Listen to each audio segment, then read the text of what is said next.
you could make very beautiful work with this as part of your sort of technology. You could also make garish, cynical, cheesy work, or you could make perfect reproductions. Maybe in some cases, this company and companies like it will offer a great service to museums and to history in the ways that they can duplicate existing works. Or say something needs to be renovated, but you want it to be part of a permanent display, then that when the sculpture is away, you have this fairly accurate surrogate for it. I think it has a wide range of uses, and I'm not feeling too threatened by it. So the finishing touches are still done by human hand. There's a whole workshop of craftspeople that come from all over the world, and essentially their job is to figure out how to create a smooth transition from one topographic layer to the next. And there's a lot of skill within that, and there's a lot of decision making, because there's so many different ways that you could smooth it out and create that connection. So it's not like an automated assembly line process. There's a lot of careful, fine work that's done by human hands still.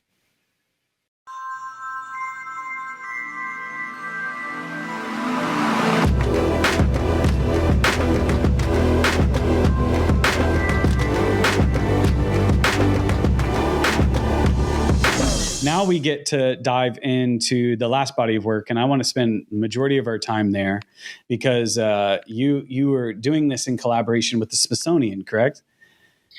Yes. Yeah, I can explain a bit more about that. Yeah. Talk to me about how to move a mountain. Okay. And how that came into a book, how you got into that, and all of that. So this work was made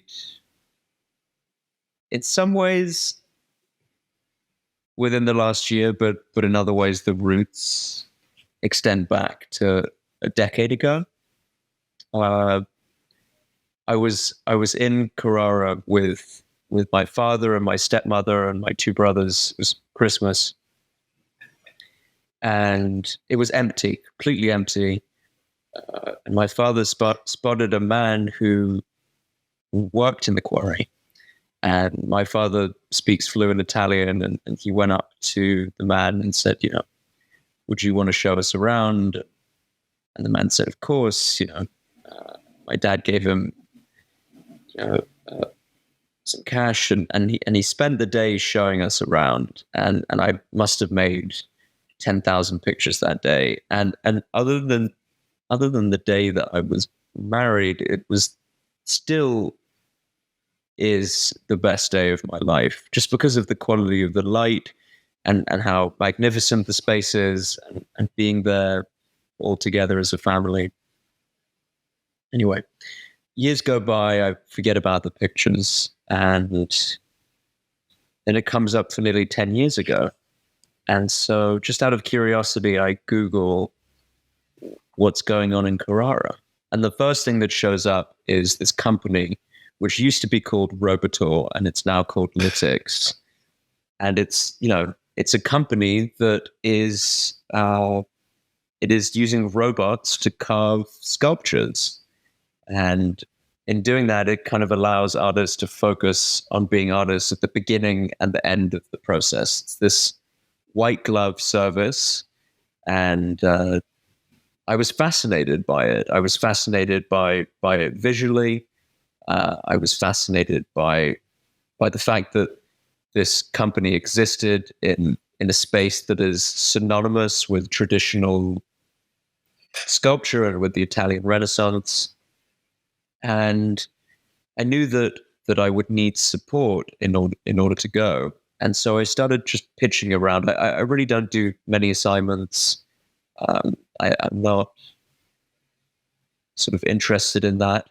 But the one thing is that I'm interested in working with a publication on projects that I would want to do anyway, that I could benefit from their support. And so the Smithsonian agreed, and Jeff Campagna was my editor. He was lovely and very supportive.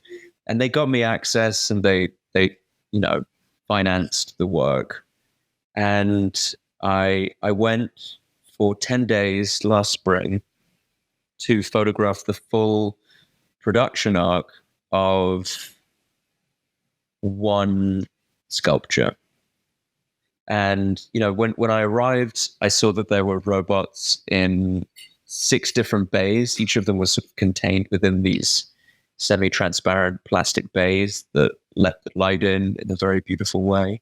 But from the beginning, I was told that I was only allowed to photograph this one sculpture, which is made by Filippo Tincolini, who's one of the founders of the company. And it was a sculpture that was kind of made, yes, for his personal work, but also kind of as a sample of what the company is capable of. I was told not to photograph in the other bays, and because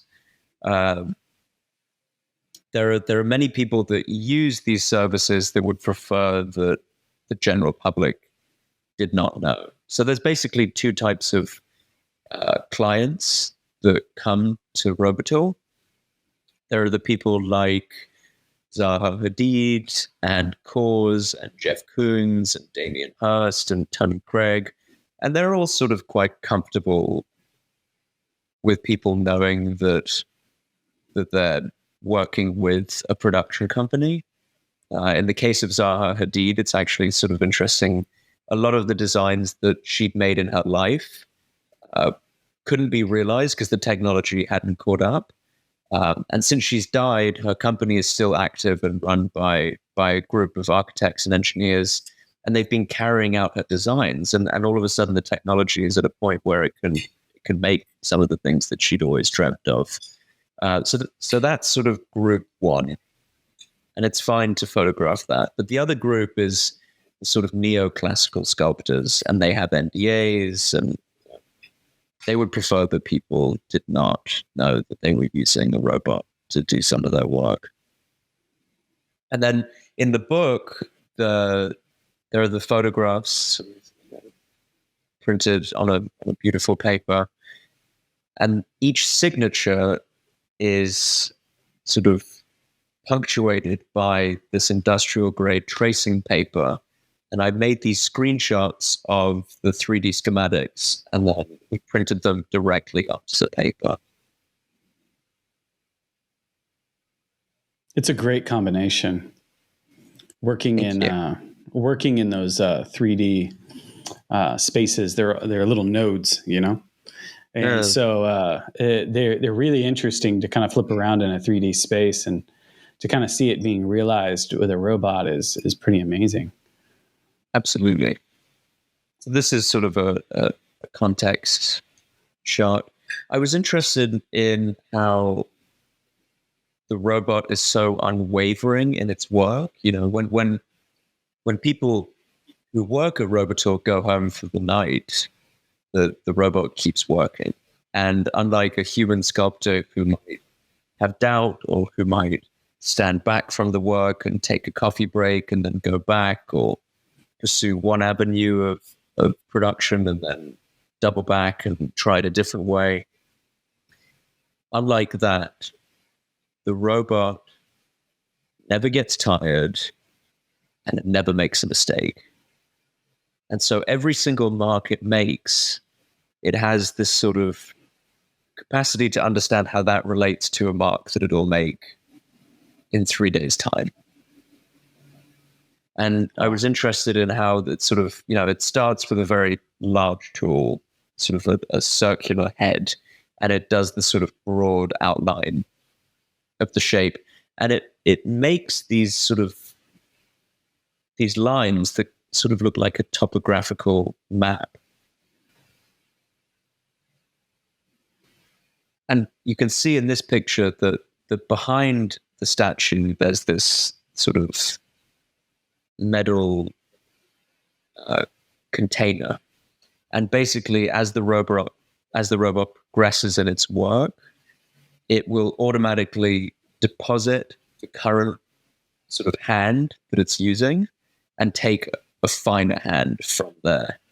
And occasionally there'll be some human oversight, some transitions, but for the most part, it's autonomous. It's being programmed to be autonomous. Is this outdoors? It's sort of Or exposed semi-outdoors? Semi-out. Okay. There's no roof, so it's all very sturdy equipment. The plastic sheets are more kind of like privacy partitions, and also to contain the immense amount of water and dust that comes off of these things. Basically, as the robot carves it, it has these high pressure water spouts that remove dust so that the marks can continue to be made with precision.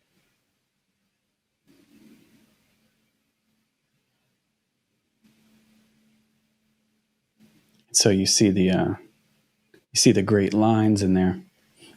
Exactly. So when you're looking at this production, having the art background that you have, did you have a problem with it, or were you fascinated by our progress?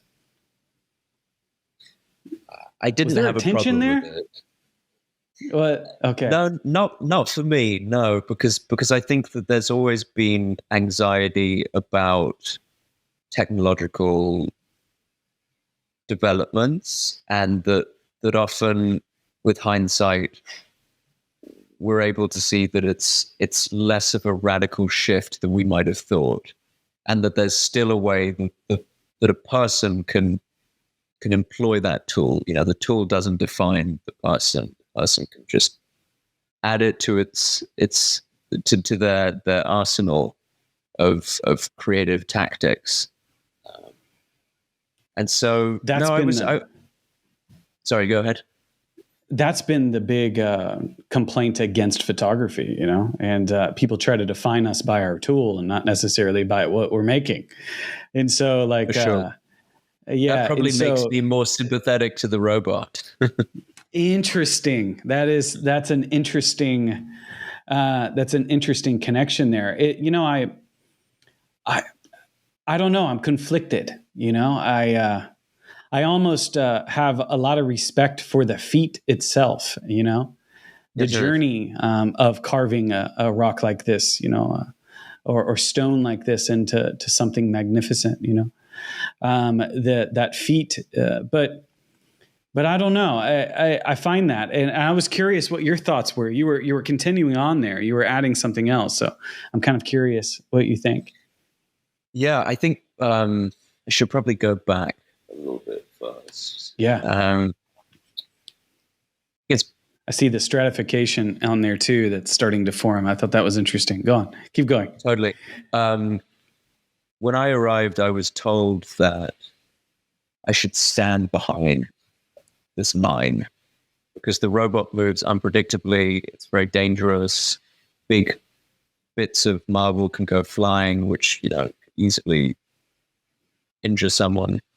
But the issue was that everything felt too removed from that distance. And so even though it was probably quite foolish, within 10 minutes, I decided that I was gonna treat this as if I was photographing a person. I was going to extend the same sort of sense of intimacy or closeness or tenderness to the robot as I would when photographing a person. And I made that decision on the gut level, but also conceptually, I was thinking that what does it mean to kind of extend that tenderness to something that's so clinical and industrial? And it was scary because, all of a sudden the robot would sort of make this terrifying sort of ballet-like movement. But, if you don't step out of the way, you're going to get cut in half.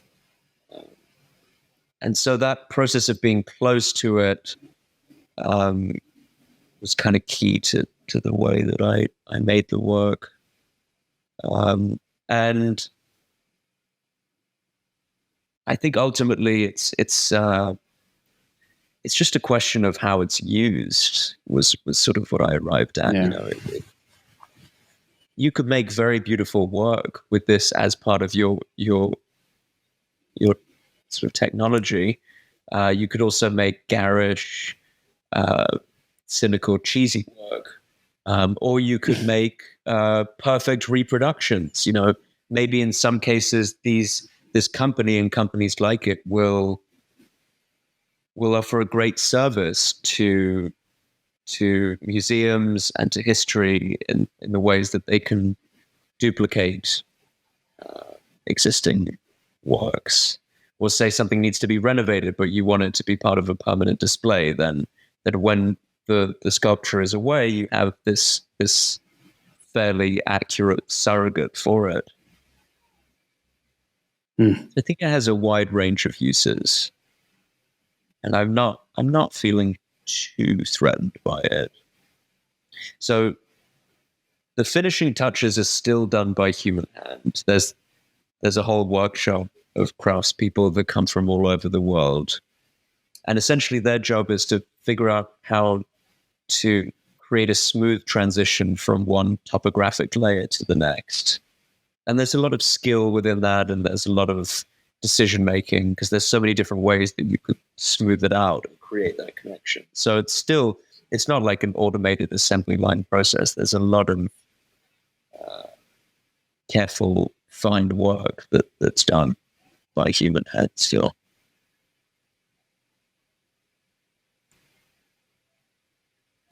So they're taking it from that kind of you called it topographical. It looks very stratified, Totally. And then you have like artisans and people come in and they kind of clean it up and or just kind of fine tune it all and so this is what it looks like after the machine. Exactly. After the sculpting machine, where do you see an artist hand in all of this? Do you because it's not now with a chisel. So where do you see the influence of the artist? I know where I see it, but I'm kind of curious what your thoughts are. The influence of the artist opposed to the artist hand, craftsperson carrying it out. Yeah, well, you can see the craftsperson, at the end, or whoever kind of doing the finishing touches. But sure. I guess what I'm alluding to is I see the artist hand in those 3D schematics. Those. I think that's a very sensible way of looking at it. Yeah. Yeah, it's just no longer with a chisel, and when you get in there, yes, you can do a scan or a 3D scan of something, but the fine tuning, the sculpting is actually happening digitally within these 3D environments, which is then translated into this machine or robot actually doing the bulk of the work, and so. It's a different way of looking at sculpture for sure, and so I love seeing those 3D what I don't even know the proper word for it. Is it a schematic? Would you call it a rendering? I think a schematic or rendering, both fine ways of thinking about it. Yeah. Yeah. I love seeing that, but that's the bit of color that you get. And you did black and white here. Are you trying to look at, like you did in this notion of the past, with a future technology? Are you trying to bring that tension together? Can you talk to me a little bit about that? 100%. I mean, I was really, really fascinated by how a company that is so cutting edge could set up shop in a place that is responsible for some of the most legendary artists and works of sculpture in Western art, and that tension really interested me. And again, it seemed sort of like a logical form to explore this with, as a way of sort of subverting expectations about the subject and creating a reminder of history. But also, in a more kind of elemental way, black and white kind of reduces. I mean, it has its own complexities, but it reduces. And I was interested in the raw elements here, in this stone and how it's shaped. And so I wanted to use a language that kind of focused in on that. It's awesome. I definitely feel the connection and the tension for sure. It's also bold of that company to go into that backyard, and I like that too. I'm not gonna lie, I like that. But at the exact same time, it just shows the current state of where we are in with our tools and what we're using today in order to make work. And this is just the natural progression of 3D printing and 3D rendering and the technology today. Like, has this experience changed your or did you have a positive or negative viewpoint on this kind of fabrication, and by doing this project, did it change it at all, or did you get more fascinated? I'm kind of curious about that. I think it just deepened my fascination with it, and I think it interests. The thing that interests me the most is watching other people's responses to it, and how it brings up fears for some people and excites other people, and what that sort of says about how we manage change. And I didn't go into it with any particular valence. I'm quite open to these technological advances. I mean, some of the AI software, as it relates to image generation, is concerning to me. But I would say that this is more automation that is informed by and benefits from some degree of AI and some degree of programming. And on that level, I think it's simply another tool. And I can't remember who told me this, but somebody told me that when writing was introduced as a technology in Greece, there were people that were terrified by it and thought that it was an apocalypse of sorts, because people thought that we would no longer be able to remember anything. We would no longer know how to tell a story. And I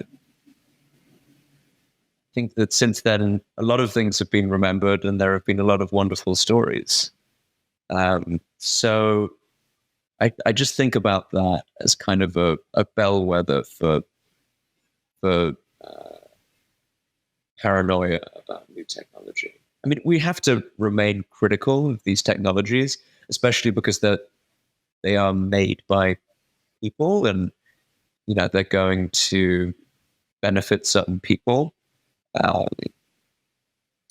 But in this case, no, I see it more as just a tool. I haven't actually seen any work made with this technology that has blown me away yet, but I believe it's possible, because I think it's as simple as the right artist imbuing their spirit into the work. That's a fascinating way to look at that. The right artist imbuing their spirit into the work. You should put that on a card or write that in a book. That is that's going to be used by AI artists around the world. I've just given them a line. Yeah, you have, because they've been trying to justify what they're doing, and I'm kind of curious about the different reactions. Do you find that some more people are intimidated by this than there are people that are excited by it? yes, I think more people are intimidated than excited. Absolutely. What do you think that comes from in your I think in your people conversations? feel threatened. I've had conversations with more traditional people in the art world that say, well, what's the difference between this and a reproduction in the tourist shop? And I'd say, well, this is not a plastic mold that's, there's an enormous loss of quality that comes with that sort of plastic mold that would be used for a sort of tourist replica of, say, the Statue of David. This is, detailed 3D schematics where they can plan an eighth of an inch and, industrial grade tools, and then, very, very skilled craftspeople. A lot of them come from the Carrara's local sculpture academy, which is one of the best in Italy. This is also a man in his 80s from Korea who's been doing this his whole life. Some people sort of insist that they could tell the difference, and I don't know. I'm not sure. I mean, if there were to be, okay, I mean, it's an interesting thought experiment. Say there was the original Statue of David, and then this company were to make a replica, and there was no context, and they both and the replica had been treated in a way that it accounted for aging, so that in some ways you're creating a one-to-one comparison. How many people would know the difference, and how many people would have less of an emotional or spiritual experience in front of the replica than the original? All of these questions of the original and the copy, they run through photography, they run through this subject, and that parallelism was interesting to me. A photograph is an original in whatever form it exists. That's one of the wonderful democratic things about it. It's why it can work in a spread in Smithsonian Magazine. It can also, it's still an original in a podcast on a screen. And it's an original as an object in a book or in a print. And that's one of the wonderful things about photography.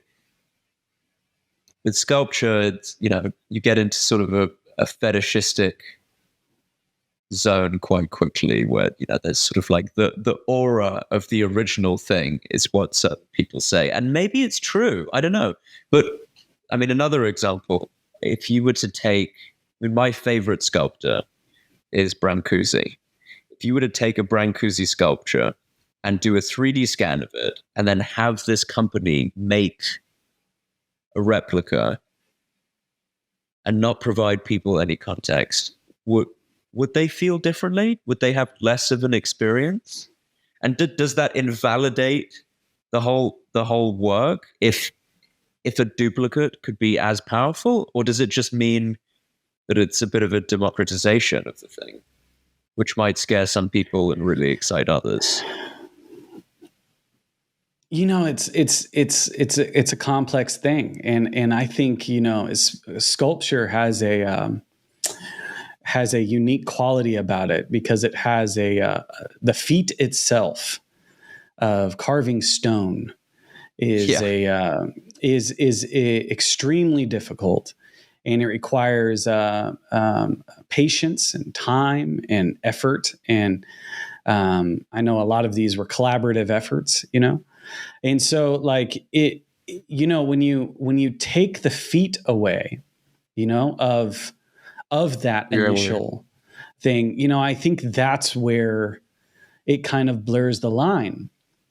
But at the exact same time, like I don't know. It seems to me like when you stand in front of especially the David, it's massive.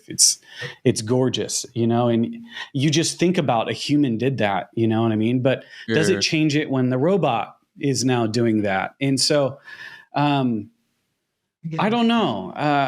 To my point, it's like, I don't know that you ask a good question. It's like, could someone tell the difference? I think what's interesting about this is the combination between the two, the finishing touches at the end was still being done by human hand, I still think that there is a connection there. Now, if a robot was just ripping out 20, you do lose that. You do lose that originality aspect to it that makes it so interesting. And so it's asking a lot of questions. And I love that you were in there and so open to it. And so it's a fascinating project. How long does one take from start to finish? It varies radically depending on the scale. The sculpture that I photographed, it was 10 days. 10 days. 10 days. 10 days from start to finish, but it was just a bust. But the Mormons in Salt Lake City used the services of this company to produce these gigantic Christ sculptures. Some of them cost like $1 million, and those can take 3 months to make. Wow. Just that it's so interesting. I think as an artist, one of the things that we have is that we have a vision of something. And a lot of times we spend a lot of time on a bad idea, and so we spend a really long time making something and you're like, that's terrible. But you've spent that whole entire time in order to make that. You learn a lot of stuff in that process. But one of the things that I was doing was research into artificial intelligence, and I was using image makers. And I was actually taking my ideas, the things I had visioned, and taking them from idea to concept really, really fast. Sure. What I found was that I was getting from good ideas to bad ideas. That I was going through all my bad ideas so much quicker that I was finding the good one, and I was spending more time working on that. And so I found a huge benefit in that. But at the exact same time, like I felt that same conflict, that the feat of it, the exploration of it, was such a journey. And I don't know. I'm conflicted, but at the exact same time, it's really cool. I would love to make my own design and go in there and use one of those machines, and it's really interesting. I think where they would have to draw a line would be doing one of a kind original pieces, and maybe destroying the 3D rendering afterwards, so it can't be recreated ever again. I'm sure that the market will require that sort of line of thinking to be carried out. I agree with you. I think that will be something that we could get to. I think that you've mentioned this idea of how the imagining the intensity of the feat of the production of a sculpture is a key part of your experience of marveling at it. And I think that's a really important point. I think that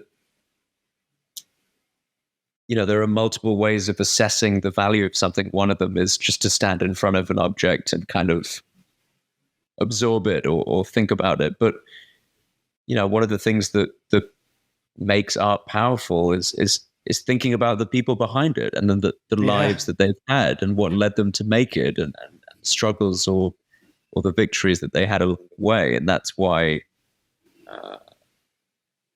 any of the most sort of iconic works of art, we all feel like we have a personal relationship with the artist that made it. And I'm going to make a connection to Van Gogh. And that's one of the reasons why I enjoy that work. It technically, it is difficult, and it's not an easy thing that he was doing, but at the time that he was doing it in such a conflict with, the paintings that were popular at that time, and for him to be doing what he was doing, it's his story is just as important as what he was making. And so, and how he fueled a movement out of that. It's, you're exactly right. When you start talking about the artist being involved and thinking about the artist involvement, and that's why I asked the question, where do you see the artist hand? Where do you see it? Is it in that design? And I love that artist that you were referencing before, the one that had passed away, but they're taking the designs that she had and now they finally have the technology to realize that to me is really interesting. That's the artist hand involved. And so that's where you get this gray area. And now we find our way back to nuance, this exploration of nuance that you have in your work and that I highly enjoy. So thank you. How can people get this body of, how can people get this book? When is it available? Let's talk about that. Thank you. It's available now. It's published by Loose Press, Luhcz, and you can get it from the publisher's website. It's also available at certain bookstores, Arcana bookstore in LA, Setanta, which is a big photo book distributor in the UK, is distributing it, or from my gallery, Rose Gallery in LA. And we're going to keep working on placing it in different bookstores and spaces in the coming months. But yeah, that's where you can get it for now.